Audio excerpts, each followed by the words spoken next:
Hello and welcome to all my students. ठीक है student, जैसे कि आपको पता है वो कैप का सीरीज चल रहा है। ओके और वो कैप के सीरीज में आपका सिनोनिम्स और इडियम्स तो हो गया है। तो आज मैंने डिसाइड किया कि आज हम लोग स्टार्ट करेंगे वन वर्ड सब्स्टिट्यूशन। ठीक है, और सारा पीडीएफ्स एक जगह इकट्ठा करते जाना ताकि आपको रिवीजन करने में इजी रहे, और सारे पीडीएफ्स आपको टेलीग्राम पे मिल जाएंगे। और जो स्टूडेंट्स इस चैनल पे पहली बार आए हैं ना, तो फटाफट पहले तो 2 साल में जितना भी मैंने पढ़ाया है, जितने भी न्यू स्टूडेंट्स हैं 2 साल में मैंने जितना भी पढ़ाया है उसका नोट्स बनाइए। प्लेलिस्ट पे जाइएगा, आपको सारा वीडियोस जितना एग्जाम में ज़रूरी है उतना आपको सारा कंटेंट मिल चुका है। तो नए वाले जो स्टूडेंट्स हैं उनके लिए एडवाइस है, प्लेलिस्ट में जाके अपना नोट्स बनाइए। ठीक है, स्क्रीन से या पीडीएफ से पढ़ने से काम नहीं होगा, नोट्स बनाना है। ट्रेडिशनल मेथड फॉलो करना है। ट्रेडिशनल मेथड मतलब बिना नोट्स बनाए तो एग्जाम क्रैक होने वाला नहीं है। स्क्रीन से पढ़ के कुछ नहीं होने वाला। नोट्स बनाओ, नोट्स बनाओगे ना तो 3-4 कॉपी भर जाएगा।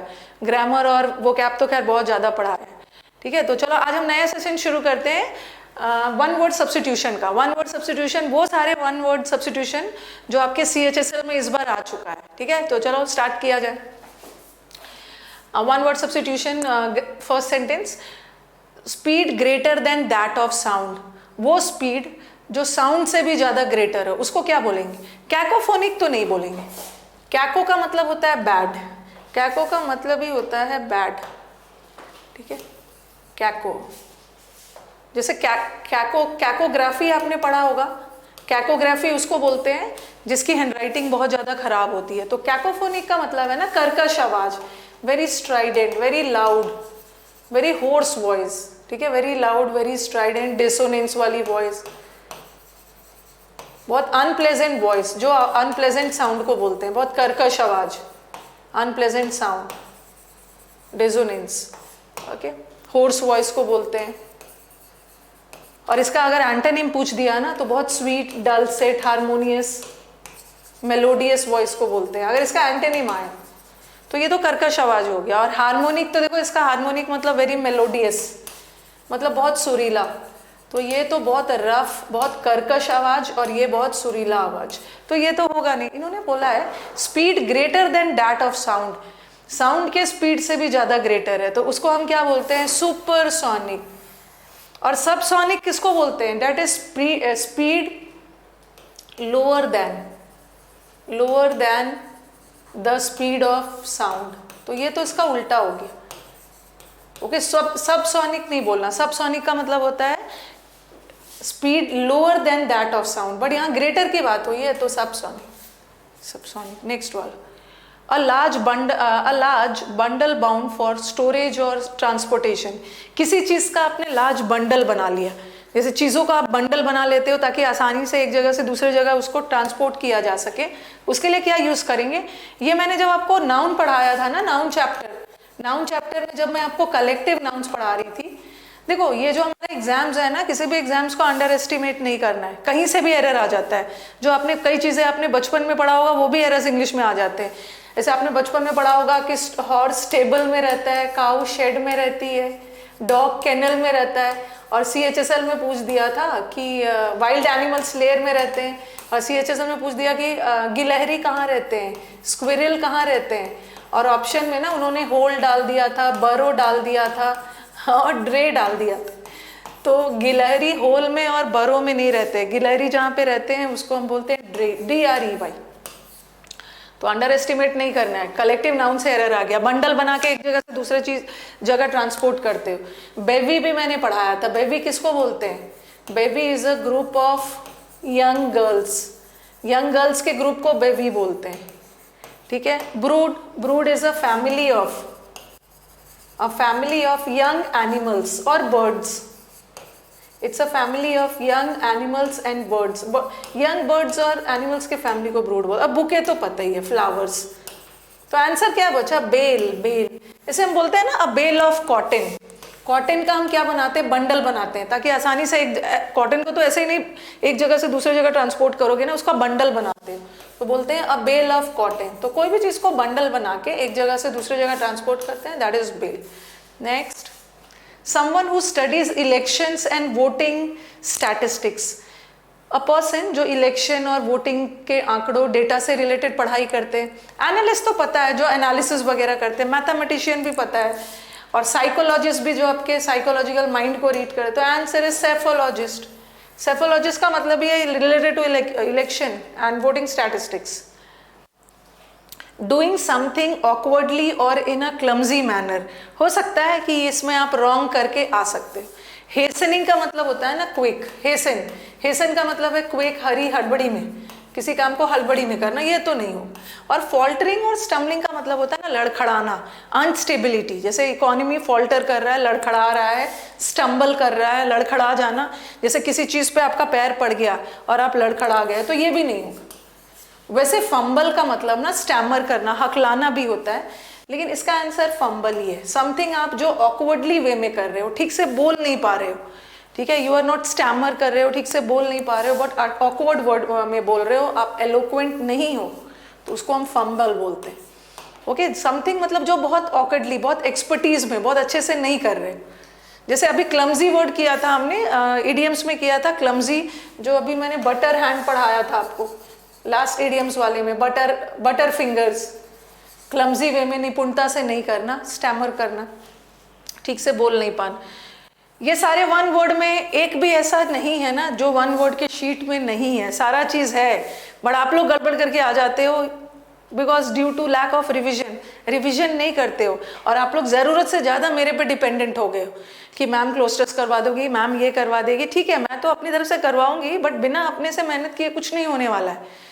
ओके, तो पूरी तरह से मेरे पे डिपेंडेंट नहीं होना है, आपने भी प्रैक्टिस करना है। रेपिटेशन का मतलब है बार बार, डुप्लीकेशन नकल करना, रीअकरेंस का मतलब है कोई भी चीज़ बार बार अकर होना, किसी चीज़ का रेगुलर इंटरवल्स पे बार बार होना।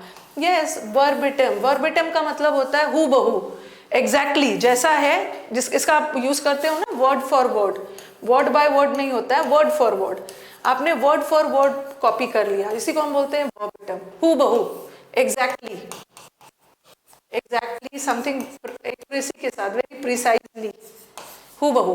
तो in exactly the same words, ठीक उसी शब्दों में, जिस शब्दों में ओरिजिनली वो था, हूबहू।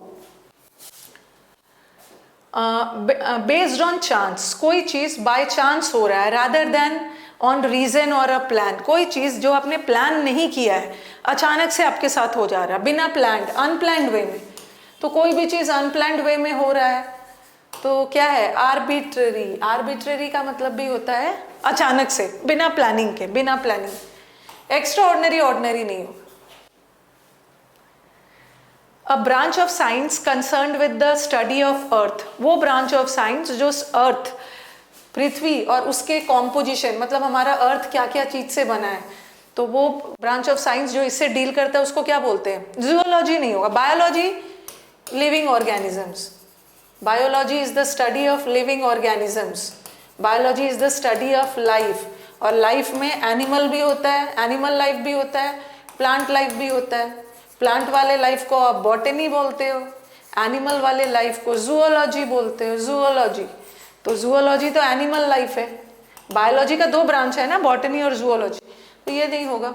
और ये metrology is the study of measurement, measurement और मेजरमेंट के यूनिट से पढ़ाई है, तो आंसर इज, ये तो जूलॉजी है और ये है geology, study of earth crust, earth, पृथ्वी, composition. Something done in a very enthusiastic way, कोई भी चीज को बहुत ज्यादा उत्साह के साथ करते हो, है ये इजी बट आपको कंफ्यूज करेगा, ये तो नहीं हो।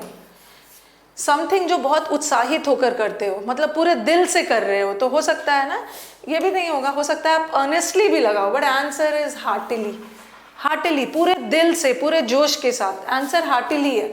आप कंफ्यूज हो कि अर्नेस्टली भी, अर्नेस्ट का मतलब होता है ना वेरी तीव्र, ये आपका इंटेंस डिजायर है, ये आपका अर्नेस्ट, ये मतलब आपका इंटेंसली, ओके, बहुत तीव्र इच्छा किसी चीज की, वेरी इंटेंस वे में, तीव्र इच्छा के सेंस में, बट हार्टिली इज बहुत दिल लगा, एंथुजियास्टिक वे में। और 7 साइडेड फिगर, ये तो कर लोगे, बच्चे भी कर लेंगे।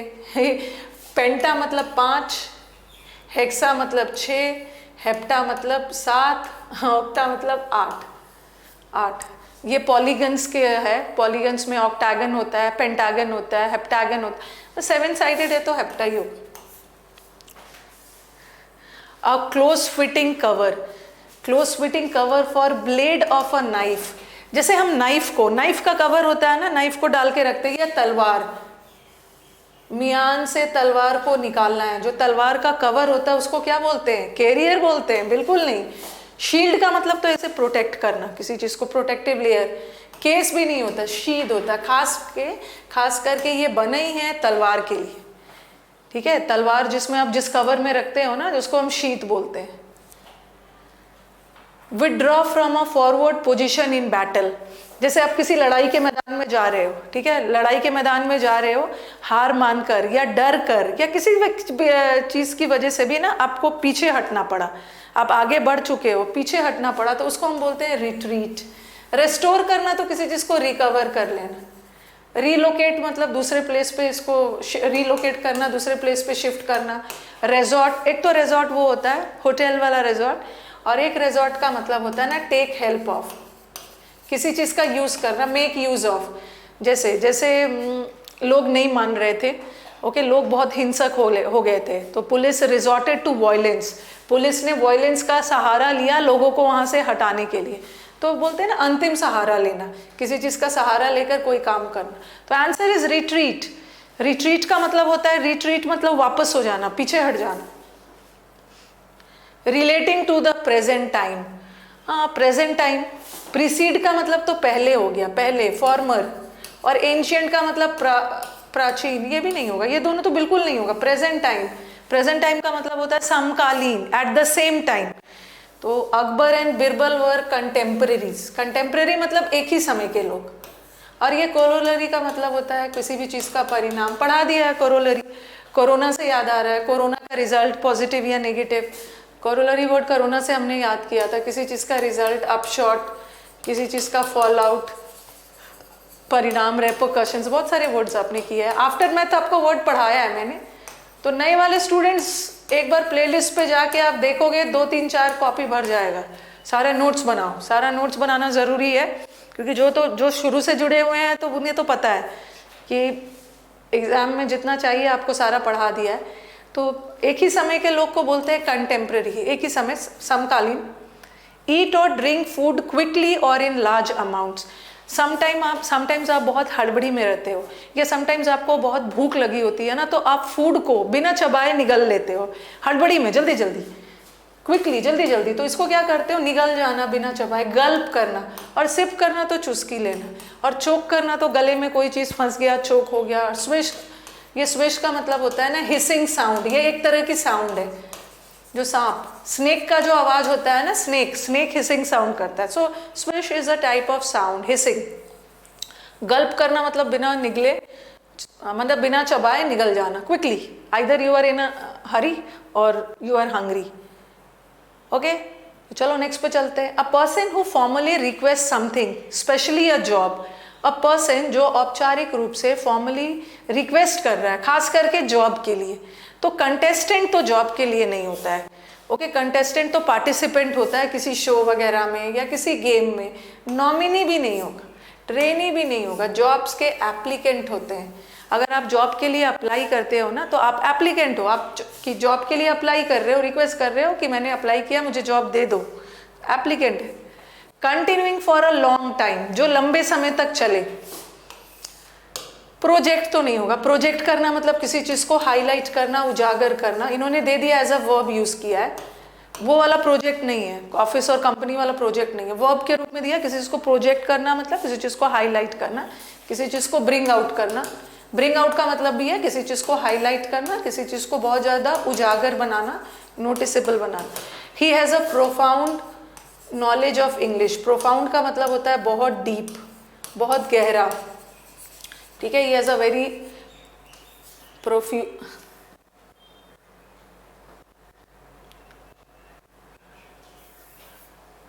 बहुत प्रोफ्यूज, बहुत डिटेल, बहुत थरो नॉलेज है, ओके, डिटेल नॉलेज। और इनफाइनाइट का मतलब है अनलिमिटेड, अनलिमिटेड, बट यहाँ तो टाइम दिया है। प्रोलॉन्ग करना मतलब किसी समय किसी चीज को बहुत लंबे तक खींचना, फॉर अ लॉन्ग टाइम तक चलाना। प्रोलॉन्ग करना, एक्सटेंड करना। फॉन्ड ऑफ कंपनी, कंपनी मतलब जिसको लोग पसंद है, जो संगत में रहना। फॉन्ड, ऐसे लोग को हम सोशेबल बोलते हैं, जिसको कंपनी पसंद है। अब कंपनी का मतलब वो वाला कंपनी नहीं है, ओके, वो वाला कंपनी नहीं है, ऑर्गेनाइजेशन वाला, संगत। जो लोग हमेशा मिलजुल कर रहना पसंद करते हैं, जो लोगों को पसंद करते हैं, वैसे लोग सामाजिक होते हैं। जो लोग बहुत एक्सट्रोवर्ट होते हैं, लोगों से मिलजुलना पसंद करते हैं, वेरी सोशेबल होते हैं, तो ऐसे लोग को क्या बोलते हैं? जो हमेशा झुंड में, कंपनी में रहना पसंद करते हैं, ऐसे लोग को हम बोलते हैं ग्रीगेरियस। ये ग्रीगेरियस सिर्फ पर्सन्स ही नहीं होते, ये ग्रीगेरियस, जो ग्री का मतलब तो मैंने आपको रूट वर्ड में करवाया है, ग्री का मतलब आपको करवाया है ना, ग्री का मतलब है ग्रुप। जो लोग ग्रुप में रहना पसंद करते हैं, जिनको लोग पसंद है, कंपनी में अकेले रहना पसंद नहीं करते, तो उसे ग्रीगेरियस बोलते हैं। और ये एनिमल्स के लिए भी होता है। कुछ एनिमल्स अकेले नहीं रहते, वो झुंड में रहते हैं, जैसे शीप है, भेड़िए वगैरह है, डियर, ये सब ग्रुप में रहते हैं, तो उसको ग्रीगेरियस बोलेंगे। नेक्स्ट, अ न्यू प्रोजेक्ट और बिजनेस एक्टिविटी, एक ऐसा बिजनेस या एक ऐसा प्रोजेक्ट जहाँ पे बहुत ज़्यादा रिस्क है। क्या बोलोगे? एक्सपेरिमेंट बोलोगे? एंटरप्रेन्योर तो नहीं होगा, एंटरप्रेन्योर तो बिजनेसमैन को बोलते हैं, ये नहीं होगा। टैबू का मतलब है कलंक, किसी चीज़ पे बैन लगा दिया गया है, कोई भी चीज़ को प्रोहिबिट कर दिया गया है, प्रोहिबिट, किसी चीज़ को इंटरडाइट कर दिया गया है, किसी चीज़ को बैन लगा दिया गया है। क्यों किसी चीज़ पे टैबू है, बैन लगा दिया गया है? क्योंकि वो एक कलंक है, वो आपकी सोसाइटी के लिए अच्छा नहीं है, स्टिग्मा है। हाँ, वेंचर, वैसे तो वेंचर वर्ब भी होता है, वेंचर नाउन भी होता है। वेंचर करना मतलब जोखिम उठाना, रिस्क लेना, risk. A branch of physics concern with the properties of sound, ये तो हमारे साइंस वाले स्टूडेंट्स फटाफट बता देंगे। A branch of students concern with the properties of sound. Mechanics तो नहीं होगा, mechanics is related to movement of objects, movement of physical objects. Okay, ये तो अलग हो गया। और ये ऑप्टिक्स, तो ये सब लाइट से रिलेटेड है। और फोटोनिक्स मतलब फोटोन्स का मतलब भी लाइट, ये भी लाइट से रिलेटेड, ये ना लाइट वेव से रिलेटेड है। और ये डिस्पर्शन ऑफ लाइट वगैरह से रिलेटेड है। तो answer is acoustics. Acoustics is related to what? Sound से related. Instrument that measures the altitude of land surface, ऐसा इंस्ट्रूमेंट जहाँ एल्टीट्यूड मतलब हाइट वगैरह हम मेजर करते हैं, हाइट लैंड सरफेस से कितना हाइट है उसका। बैरोमीटर तो नहीं होगा, थर्मोमीटर तो चलो ठीक है, टेम्परेचर के लिए। बैरोमीटर इज एटमॉस्फेरिक प्रेशर, पढ़ा होगा आपने, ज्योग्राफी वगैरह में भी पढ़ा होगा, ये 10th स्टैंडर्ड में एटमॉस्फेरिक प्रेशर 10th स्टैंडर्ड में पढ़ा था, याद है। क्रोनो का मतलब है टाइम से रिलेटेड, घड़ी की तरह होता है, एक तरह का वॉच है क्रोनोमीटर। अल्टीमीटर होगा, अल्टीमीटर ऑल्टीट्यूड मेजर करने की। अ प्लेस और सीन ऑफ एक्टिविटी, एक ऐसा प्लेस, याद रखना, इस पे सेंटेंस पे ध्यान देना। अ प्लेस हो या कोई सीन हो जहाँ पे कोई एक्टिविटी किया जा रहा हो, या कोई डिबेट हो रहा हो, या कोई कॉन्फ्लिक्ट चल रहा हो। फ्लोर नहीं होगा, स्टेडियम पे तो गेम्स वगैरह होते, साइट नहीं होता। एरिना जैसे बॉक्सिंग एरिना होता है ना, उस बॉक्सिंग रिंग के अंदर बॉक्सर्स के बीच में फाइट वगैरह होता है, तो उसको एरिना बोलते। एरिना इज रेल्म, उस क्षेत्र को बोलते हैं। A person who pretends to be what he is not, वो दिखाने की, जो वो नहीं है और दिखाने की कोशिश कर रहा है, प्रिटेंडर है।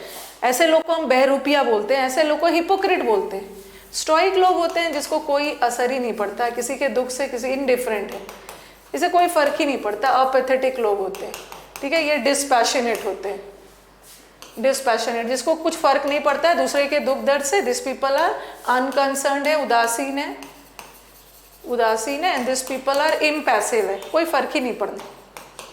और फेनेटिक तो कट्टर लोग को बोलते हैं, डॉगमेटिक लोग, जुनून वाले, कट्टर, बिगॉट्स को बोलते हैं। ऑप्टिमिस्ट का मतलब है आशावादी, who sees the positive side of things, optimistic. और पेसिमिस्ट जो नेगेटिव चीज़ों, नेगेटिव साइड देखते हैं, जो निराशावादी होते हैं। या one who sees the positive side of things, या one who has a positive outlook. तो आंसर क्या बचा? हिपोक्रेट, बहरूपिया। रिलेटिंग टू सोल्जर्स और वॉर, कौन सा वर्ड है जो वॉर, लड़ाई या सैनिकों से रिलेटेड है? पॉलिटिकल तो राजनीति से। मैराइटल किससे रिलेटेड है? शादी से। और ऑफिशियल मतलब औपचारिक, फॉर्मल। तो ये क्या हो गया, मार्शल आर्ट्स, सोल्जर्स या वॉरसेलर, एलिमिनेशन से भी जा सकते हैं। A period of 2 weeks, 2 weeks के पीरियड को क्या बोलते हैं, 2 वीक्स मतलब 14 डेज को क्या बोलते हैं, 14 डेज को क्या बोलते हैं, फोर्टनाइट। जैसे फोर्टनाइटली मैगजीन है, ये मैगजीन मंथ में 2 बार आता है 14 डेज के अंतराल पर। और डेकेड इज 10 ईयर्स, मंथ तो आपका 31 डेज, सेंचुरी तो आपको पता ही है 100। To come to an end, come to an end, end में आना, इनिशिएट करना तो स्टार्ट करना। ऑप्शन देखो ना, ऑप्शन देख के आप आराम से एलिमिनेट कर सकते हो, कोई बहुत बड़ी बात नहीं। एक्सेल करना मतलब थ्रो आउट करना, बाहर करना। गैस को इनहेल करते हो, अंदर लेना। एक्सेल करना मतलब आउटसाइड के सेंस में, बाहर करना, थ्रो आउट। एक्सपायर तो पता है, एक्सपायर का मतलब है कोई भी चीज खत्म होना, एंड होना। और इंस्पायर करना मतलब किसी को एनकरेज करना। तो answer coming to an end is expire हो गया है। A strong interest in something और समवन, किसी चीज में या किसी व्यक्ति में बहुत ज्यादा इंटरेस्ट हो। तो देखो, अगर आपको नहीं भी पता है ना, बट फिर भी आप ऑप्शन एलिमिनेट कर सकते हो। उदासीन है, अभी तो है। एम्पैथी का मतलब है बहुत ज्यादा सिंपैथी होना, इसको हम हिंदी में सम अनुभूति बोलते हैं। ओके, एम्पैथी का मतलब होता है the ability to understand the feelings of others, अपने आप को उस व्यक्ति की जगह पे रख के उसके भाव को समझ लेना। Ability to understand the feelings of others, ये भी नहीं होगा क्योंकि पूछ कुछ और रहा है। अटैचमेंट भी नहीं होगा। अ strong interest in something, attach तो आप किसी से बहुत ज्यादा अटैच हो, ठीक है, बहुत ज्यादा किसी से अटैच हो, बट यहाँ पे इंटरेस्ट है किसी चीज में भी और किसी व्यक्ति में भी, तो उसको हम बोलते हैं फिक्सेशन। हो सकता है एग्जाम में जाके क्या करके आ जाओ, अटैचमेंट, मुझे उससे बहुत अटैचमेंट है, तो यहाँ अटैचमेंट की बात नहीं करिए। अटैचमेंट का मतलब है किसी के प्रति बहुत ज्यादा लाइकिंग या इंटरेस्ट की बात हो रही है, interest, fixation. A person who presents a radio television program, ये भी मुझे एनालिसिस में बच्चों ने पूछा था। अ पर्सन जो रेडियो और टेली प्रोग्राम प्रेजेंट करते हैं, एंकर है, ये तो कर लो, इजी। आइडल का मतलब 2 होता है, एक आइडल का मतलब मूर्ति भी होता है, god is the idol of goddess Durga, और एक आइडल का मतलब है लाइफ में सबके कोई ना कोई आइडल होंगे ना, आदर्श, रोल मॉडल। थोड़ा सा मैं जल्दी कर रही हूँ, मेरे क्लासेस भी है 1 बजे से, और दूसरी बात है कि आपका टाइम भी ज़्यादा वेस्ट ना हो। ओके, तो चलो, the art of ancient civilisation, ये तो कर लोगे, ancient civilisation.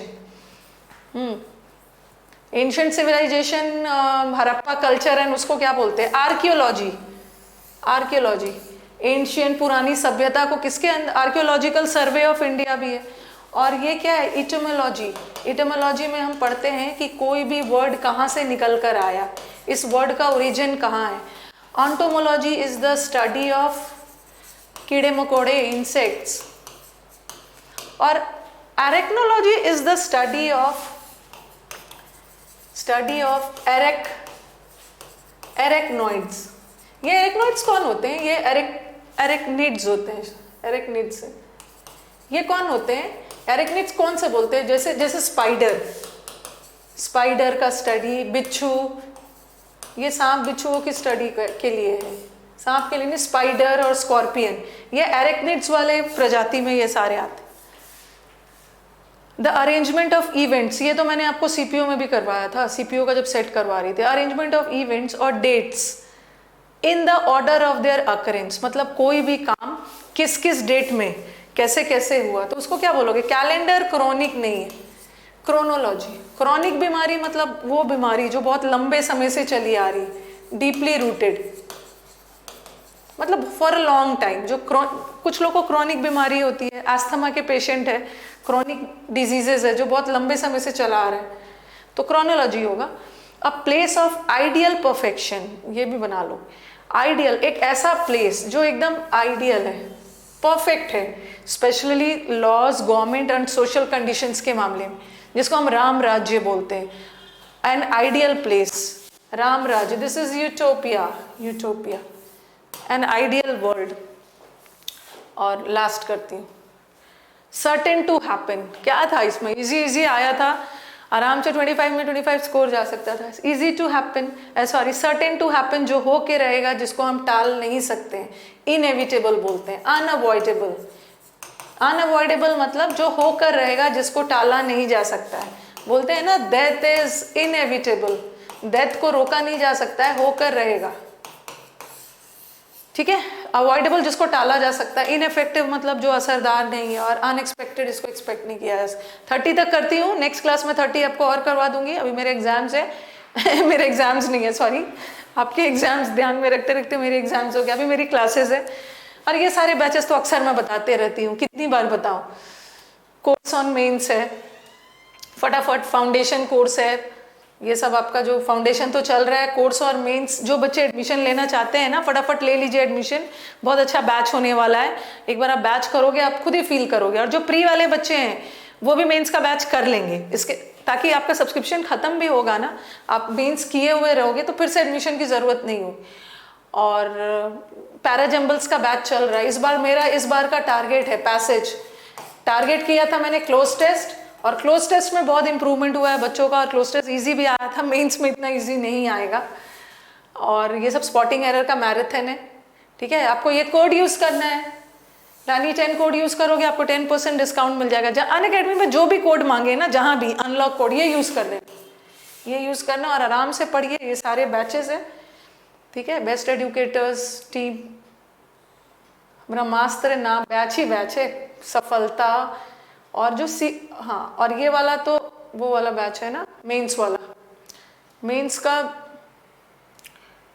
Ask your doubt वाला, ये सारे बैचेस हैं। ठीक है, और आपको अक्सर मैं बताती रहती हूँ कि अनअकैडमी में एडमिशन लोगे, बहुत सही जगह पे हो, बहुत नॉमिनल फीस में आपको बहुत अच्छे अच्छे बैचेस मिलने वाले हैं। और मेंस के बैच में इंग्लिश में लेते हो, मैथ्स फ्री मिल जाएगा, अलग से लेने की ज़रूरत नहीं है।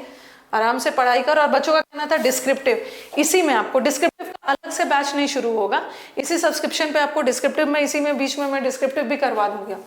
ओके, और कॉम्पैक्ट एग्जाम में देखो, ये सारा एग्जाम जरूर देना, ये फ्री है। अच्छी बात है कि सब्सक्रिप्शन भी बहुत जगह फ्री मिल रहा है। Okay, all set. देखो, यूज रानी 10 कोड यूज कर देना, 24 मंथ्स ये सब दिया ही हुआ है, अक्सर बताती ही रहती। अनअकैडमी पे कैसे एडमिशन लेना है, कैसे मेरे बैचेस देखना है, उसका भी वीडियो बना दिया। ओके, तो चलो लास्ट में एक बार, सेशंस अच्छे लग रहे हैं, ये वोकैब का सीरीज अच्छे लग रहा है तो एक बार सेशन को लाइक कर देना, और कमेंट बॉक्स में अपने कमेंट्स के थ्रू मुझे बताना कि मैम मेंस में ना यूट्यूब पे मेंस में क्या क्या किया जा सकता है कि और भी चीज़ों को इफेक्टिव बनाया जाए, कम समय में कैसे मैक्सिमम हमें गेन हो, एडवांटेज हो, ताकि हम एग्जाम्स में 190 प्लस लेके आए। 190 प्लस अब कॉमन हो गया। Paper TCS, thanks to TCS paper का लेवल बहुत अच्छा आ रहा है, तो कोशिश करना है ना, इंग्लिश कभी धोखा नहीं देगा। मेंस में मैक्सिमम नंबर्स इंग्लिश में स्कोर कर लेना है, थोड़ा सा मैथ्स इधर उधर भी हो ना, तो इंग्लिश में कॉम्प्रोमाइज़ हो जाए। ओके, तो चलो, थैंक यू एवरीवन।